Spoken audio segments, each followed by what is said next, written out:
जय श्री हरि विष्णु। मित्रों, जैसा कि आप सभी जानते हैं कि इस चराचर जगत में ईश्वर ने अनेक प्रकार की योनियां बनाई हैं।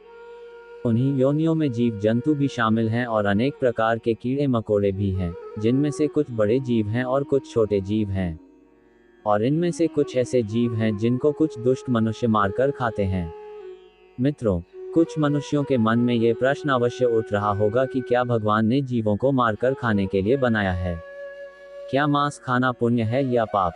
आज की इस ज्ञानवर्धक वीडियो में हम आपको यही बताएंगे कि जीवों को मारकर खाने से पाप लगता है या नहीं, जैसे पशु, पक्षी, भेड़, बकरी, गाय, भैंस, मुर्गा आदि समस्त प्राणियों का मांस खाने से मनुष्य को अपने जीवन के अंतिम दिनों में कौन से पाप भोगने पड़ते हैं। तो चलिए मित्रों, आज की इस वीडियो में जानते हैं कि जीव जंतुओं को मारकर खाना कितना सही है और कितना गलत, और ऐसा करने वालों को यमलोक में यमराज के द्वारा कौन सी सजा मिलती है। मित्रों, इस कलयुग में ऐसे लाखों करोड़ों लोग मिलेंगे जो मांस खाते हैं और मांस खाने को सही मानते हैं और कहते हैं, यदि हम इन जीवों को नहीं खाएंगे तो इनकी संख्या बढ़ जाएगी और ये संख्या में मनुष्यों से ज्यादा हो जाएंगे। इसलिए भगवान ने इन जीवों को हमें खाने के लिए ही बनाया है। इनको मारकर खाने से हमें कोई पाप नहीं लगता है। और कुछ लोग ऐसे भी हैं जो जीव को मारकर खाने को पाप मानते हैं और उनका कहना है कि मांस खाने से पाप लगता है और मांस खाने वालों की पूजा आराधना ईश्वर स्वीकार नहीं करते, उन्हें कुंभीपाक नरक में कठोर से कठोर सजा मिलती है।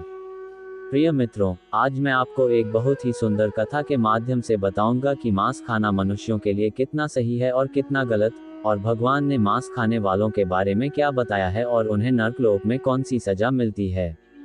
एक बार की बात है, भगवान श्री कृष्ण द्वारिका नगरी में अपने सिंहासन पर विराजमान थे। तभी उनके पास देवी सत्यभामा व्याकुल मन से आती हैं और भगवान श्री कृष्ण से कहती हैं, हे प्रभु, आज जब मैं द्वारिका नगरी में अपनी सखियों के साथ भ्रमण कर रही थी तो मैंने देखा कि कुछ दुष्ट मनुष्य छोटे छोटे असहाय जीवों को मारकर उन्हें अपना भोजन बना रहे हैं।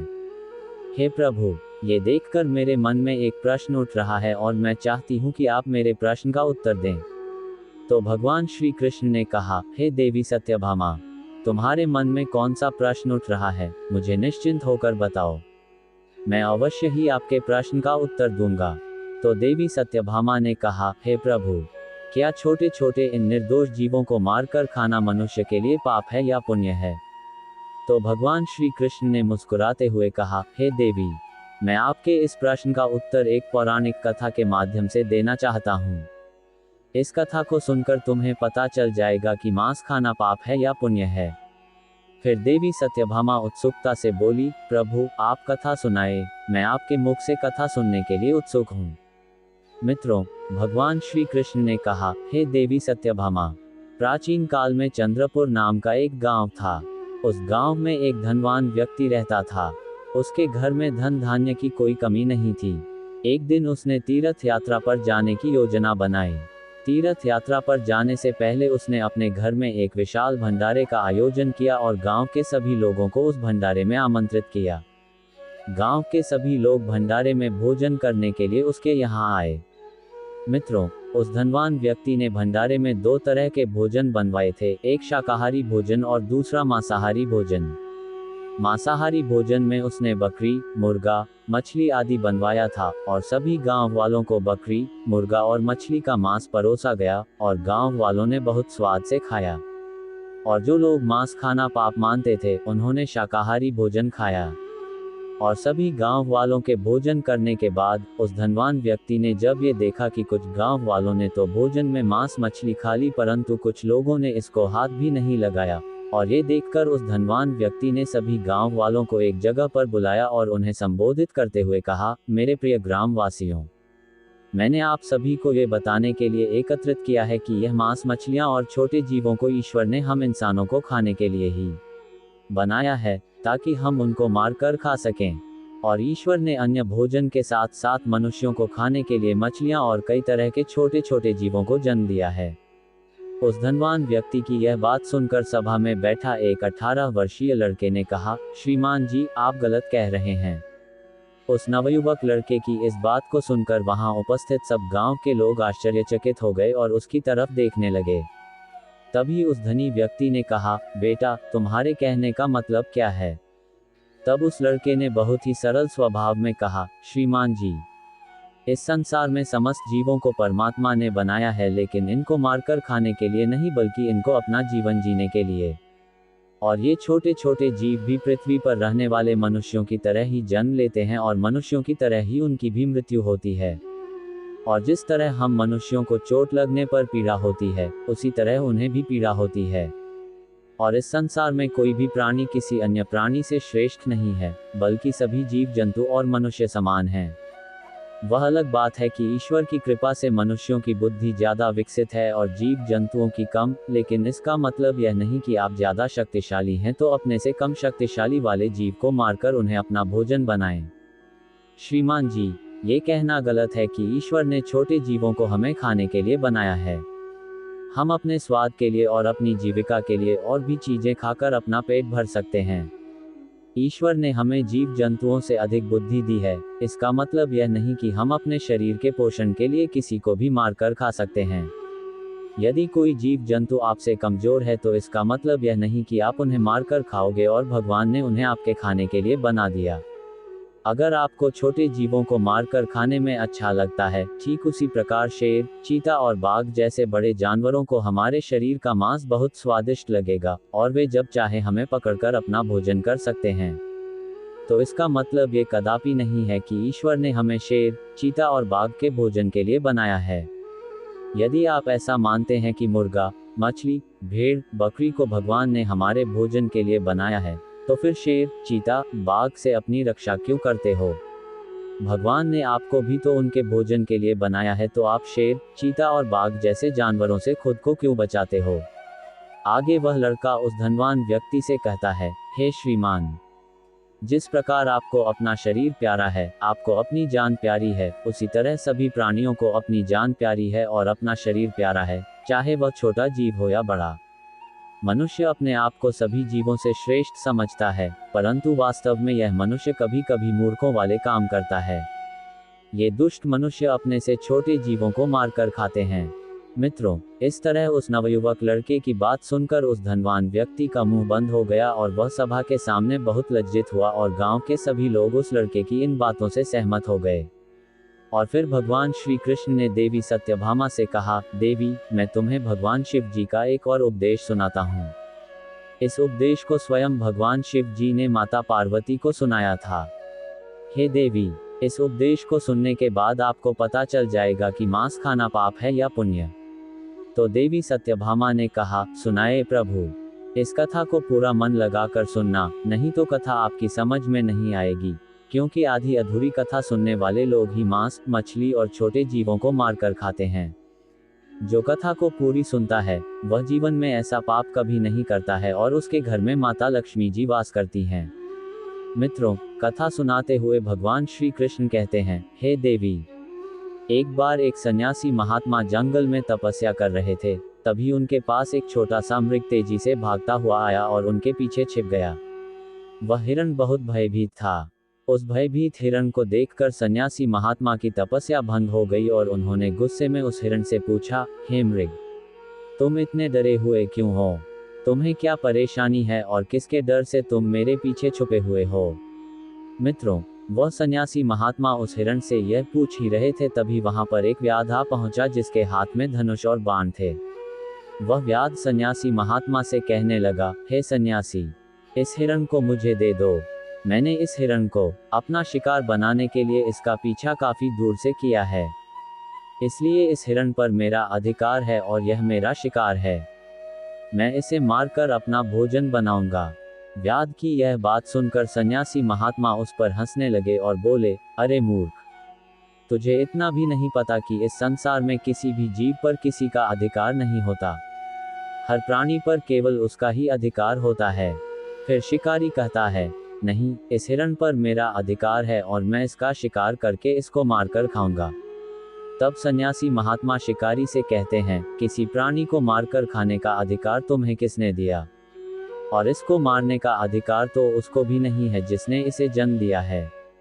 और किसी भी जीव को मारना पाप है, क्या तुम इस बात को नहीं मानते हो? तब शिकारी कहता है, हे सन्यासी, किसी जीव के मांस का भोजन करना पाप नहीं है। और जीवों को मारकर मैं उन्हें इस जीवन से मुक्त करता हूँ, फिर ऐसा करना पाप कैसे हो सकता है? ये तो उनके लिए सौभाग्य की बात है। और वैसे भी, यदि मैं नहीं खाऊंगा तो कोई न कोई तो इसे मारकर खाएगा ही, और अगर जीवों को मारना पाप है तो राजा महाराजा इनका शिकार क्यों करते हैं?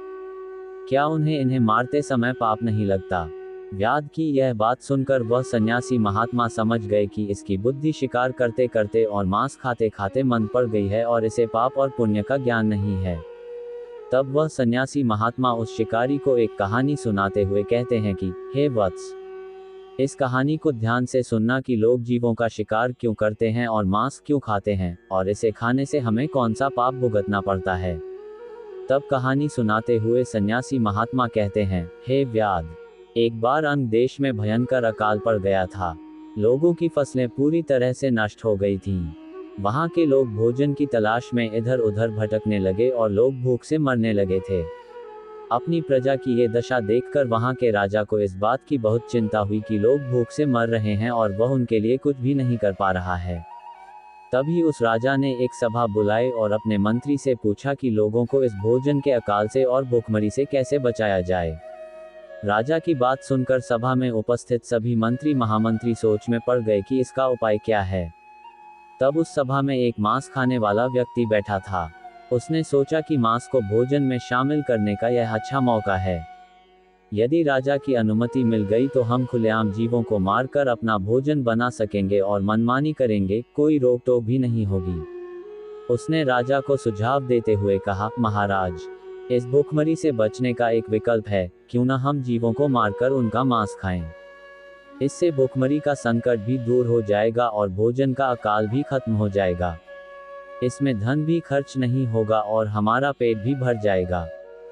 सभा में बैठे सभी लोगों को ये बात सही लगी और सब ने बोला, महाराज, भूखमरी से बचने का यही एकमात्र विकल्प है। लेकिन राजा के महामंत्री को उस व्यक्ति की यह बात बिल्कुल सही नहीं लगी और वह सभा में चुपचाप बैठा था। तब राजा ने पूछा, महामंत्री जी, आप चुप क्यों बैठे हो? तब महामंत्री ने कहा, महाराज, जीवों को मारकर खाना सही नहीं है और मैं अपनी राय आपको कल दूंगा। और रात होते ही महामंत्री जी उस व्यक्ति के घर गए जिसने मांस खाने की बात कही थी, और मंत्री ने उस व्यक्ति से कहा, भाई, आज शाम को अचानक से महाराज की तबीयत बहुत खराब हो गई है और वैद्य ने कहा है कि यदि राजा को किसी मोटे ताजे और हष्ट-पुष्ट इंसान का थोड़ा सा मांस खाने को मिल जाए तो वे पूरी तरह से ठीक हो जाएंगे। और तुम मुझे हष्ट-पुष्ट और मोटे ताजे दिख रहे हो, इसलिए मैं आपका मांस लेने आया हूँ। और मुझे विश्वास है कि आप राजा को बचाने के लिए हमें अपना मांस जरूर देंगे।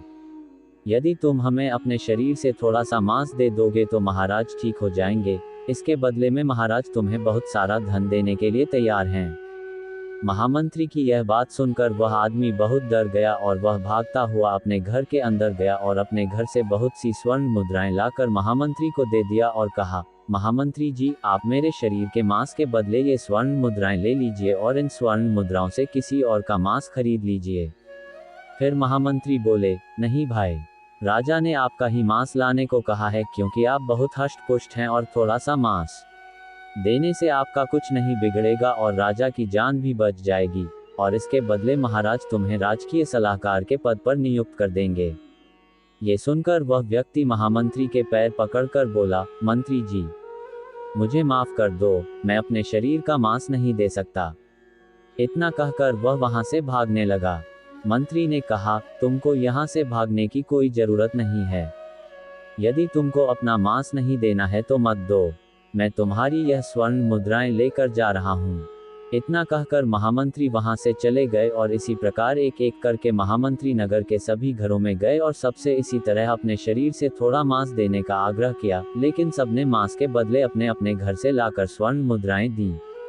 किसी ने 1 लाख तो किसी ने 2 लाख मुद्राएं दी, लेकिन अपने शरीर से मांस किसी ने नहीं दिया। फिर महामंत्री उन मुद्राओं को लेकर अपने घर चले गए और अगले दिन सुबह सुबह सारे लोग राजा को देखने उसके महल पहुंचे और महामंत्री भी उन मुद्राओं को लेकर राजा के दरबार में पहुंच गए और उन मुद्राओं को राजा के सामने रख दिया।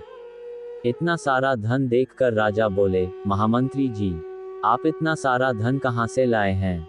तब महामंत्री ने राजा को मांस वाली पूरी बात बताई और कहा, महाराज, मैं इन लोगों के घर गया था और मैंने इनसे झूठ बोलते हुए कहा कि महाराज की तबीयत बहुत खराब है और उन्हें थोड़े से मांस की जरूरत है, और इस तरह करके सबके घर गया और सबसे यही बात कही, तो सबने मांस देने से मना कर दिया और सबने इसके बदले में ये धन और स्वर्ण मुद्राएं दी हैं।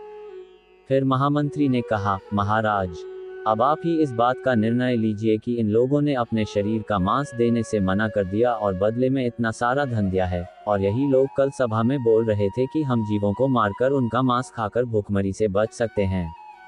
आगे वह मंत्री कहता है, हे महाराज, जब इन मनुष्यों को अपने शरीर से थोड़ा सा मांस देने में इतनी तकलीफ होती है तो सोचिए उन जीवों पर क्या बीती होगी जिन्हें ये निर्दय होकर मार देते हैं। महामंत्री की इस बात को सुनकर राजा को ये बात समझ आ गई थी कि हमें जीवों को मारकर नहीं खाना चाहिए। इस प्रकार वह सन्यासी महात्मा ने उस व्याध से कहा कि, हे व्याध, ये कहानी सुनकर तुमको समझ आ गया होगा कि अपना शरीर सबको प्रिय होता है, चाहे वह कोई मनुष्य हो या कोई जीव। इस संसार में सबके प्राण उतने ही मूल्यवान होते हैं जितने कि आपके हैं। इसलिए हमें किसी को मारकर नहीं खाना चाहिए, क्योंकि यदि मनुष्य को कोई चोट पहुंचाता है तो उसे बहुत दर्द होता है, परंतु ये दुष्ट मनुष्य अन्य जीवों को मारते समय एक पल भी नहीं सोचता और उन निर्दोष जीवों को बहुत ही बेरहमी से मार देता है। हे व्याध, जिस तरह तुम इस हिरण को मारने के लिए इसका पीछा कर रहे हो, यदि इसी तरह कोई तुमको अपना शिकार बनाए और तुमको मारकर खा जाए तो कैसा होगा। जिस दिन तुम्हारा शिकार कोई बड़ा जानवर करेगा, उस दिन तुम्हें दूसरों की जिंदगी की कीमत समझ में आ जाएगी। मित्रों, सन्यासी महात्मा की यह बात सुनकर उस शिकारी की आंखों में आंसू आ गए और बोला, हे महात्मा, मुझे क्षमा करना। आज मैं आपको वचन देता हूं कि आज से मैं कभी जीवों को नहीं मारूंगा और मैं मांस खाना छोड़ दूंगा। मित्रों, इस प्रकार से भगवान श्री कृष्ण ने देवी सत्यभामा को मनुष्य के जीवन की कड़वी सच्चाई बताई। प्रिय मित्रों, मैं जगत के संचालक भगवान श्री हरि विष्णु से हाथ जोड़कर प्रार्थना करता हूं कि इस संसार में मांस खाने वाले व्यक्तियों की मानसिकता को बदलें, क्योंकि कुछ लोगों को अभी भी यही लगता है कि मांस खाना पाप नहीं है। वे ये सोचते हैं कि मैं तो खरीद कर खाता हूं, इसीलिए मुझे पाप नहीं लगेगा, पर ऐसा नहीं है। पाप सबको लगता है, चाहे आप खरीद कर खाएं या आप जीवों को मार कर खाएं। इसलिए हमें मांस नहीं खाना चाहिए, क्योंकि मांस खाने वाले व्यक्ति की प्रार्थना ईश्वर स्वीकार नहीं करते हैं। मित्रों, गरुड़ पुराण के अनुसार जो भी मनुष्य जीवों की हत्या करता है, उन्हें नरकलोक में कठोर से कठोर सजा दी जाती है। मित्रों, आशा करते हैं आपको ये ज्ञानवर्धक कथा अच्छी लगी होगी। आप एक बार सच्ची श्रद्धा से कमेंट बॉक्स में जय श्री कृष्णा, जय भोलेनाथ अवश्य लिखें। मित्रों, वीडियो देखने के लिए आप सभी का धन्यवाद।